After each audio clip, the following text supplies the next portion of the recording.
You're about 24 hours away now. The hard part is out of the way. Yeah. All the training and the dieting, making the weight. The fun part is here now. It's time to go out and entertain. Simple. And your anticipation level we talked about yesterday, but as it gets closer and closer, do you feel the adrenaline kind of building up and building up? Oh yeah, I can feel the adrenaline pumping yesterday. Normally when it's weigh-in time, I feel pretty weak waiting to get on the scale, but I think my adrenaline had me pumped so much that I didn't worry about eating. I didn't feel weak. My energy was already up, so at this point I feel great. And I know going into I probably had too much energy. When you start putting on your game face, your fight face, right after you're done with all this stuff, or a few hours before the fight, how does that work for you? Probably when I walk into my dressing room, and it's time to get the game face on and know that it's strictly business from me. Well, there's a feeling about DC, being back in DC. Talk about what it means to be here defending this title. That means a lot, to be able to entertain my family, friends, saving them a little money for going to Vegas and things like that. But it's just, to me, the energy in the air, man, I know it's going to help me out a lot when I'm in that ring trying to win rounds. And, it's a close round, and I hear that crowd cheering for me. It's going to give me the extra energy that I need to win the fight. Is there, when you walk into a room like this for the weigh-in today, and you feel that emotion, you feel, here comes the champ, and things like that, and you know that you're going, what's that mean to you? It means a lot, that my city, is behind me. Because a lot of times when I go out and I fight as hard as I do, I'm doing it to represent my city and the people that live in the city. So, it's a great feeling to see that the feeling is mutual, and hopefully we had this relationship going for a while.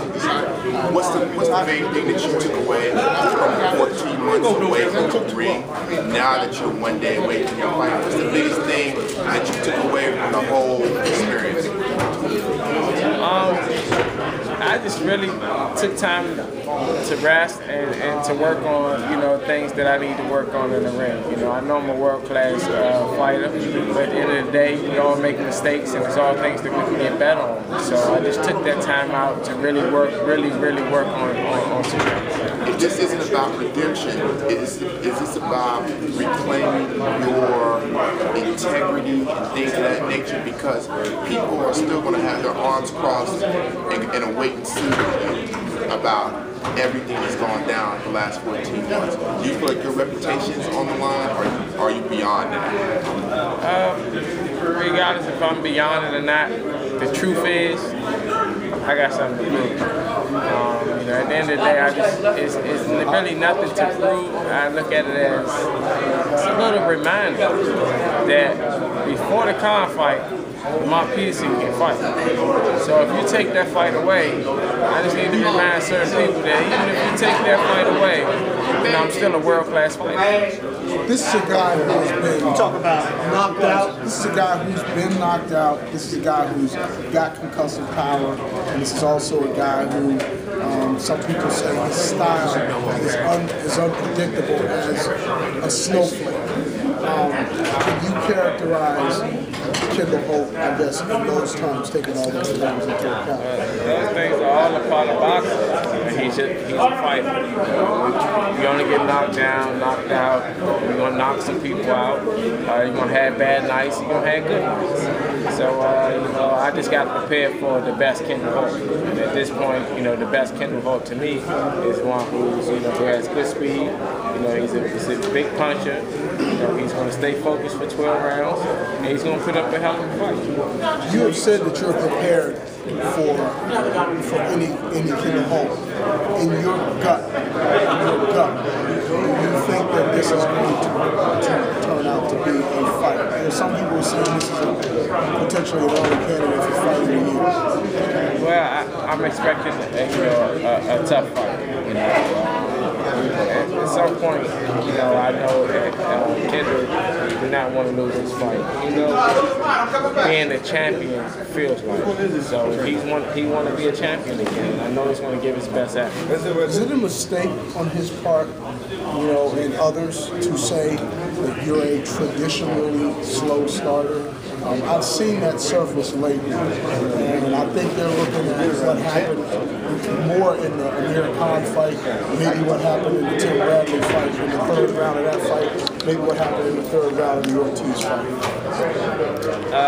I think that would be a mistake. You know, I like to take my time, but at the end of the day, you look at the Ortiz fight, to me, I won the first 2 rounds. You know, he knocked me down in the third round twice, but, you know, I didn't start slow. I started fast, pretty fast. I got a few first round knockouts too, so, I mean, it just depends on how I feel. You know, some people's styles are harder to figure out, some people's are not.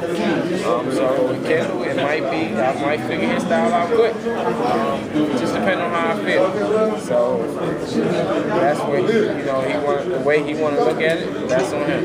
Barry made a reference the other day to the things you've dealt with in the ring that a lot of people don't know about, one of which I knew about and you told me about, is you had a cold. And you were actually underweight before the Ortiz fight. You weighed like 138 without even trying.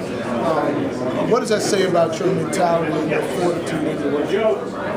Well, with me, I don't make any excuses. If I decide to fight you, regardless of what the circumstances are, that's what I'm going to fight. I'm not going to say afterwards, so I was this or I was that. Apparently, I felt good enough to feel I felt as though I could still get the victory, or unless I wouldn't have been in it. But, you know, that's just what type of guy I am. You know, inside and outside of the ring. I'm not going to make any excuses. Lamont, you talked about mistakes in the process over the last 14 months. People will look at the positive drug test situation. For your fans, how do you explain that to them, and what do you want them to know about that situation? I would just say this. At the end of the day, I did the random drug testing for a reason.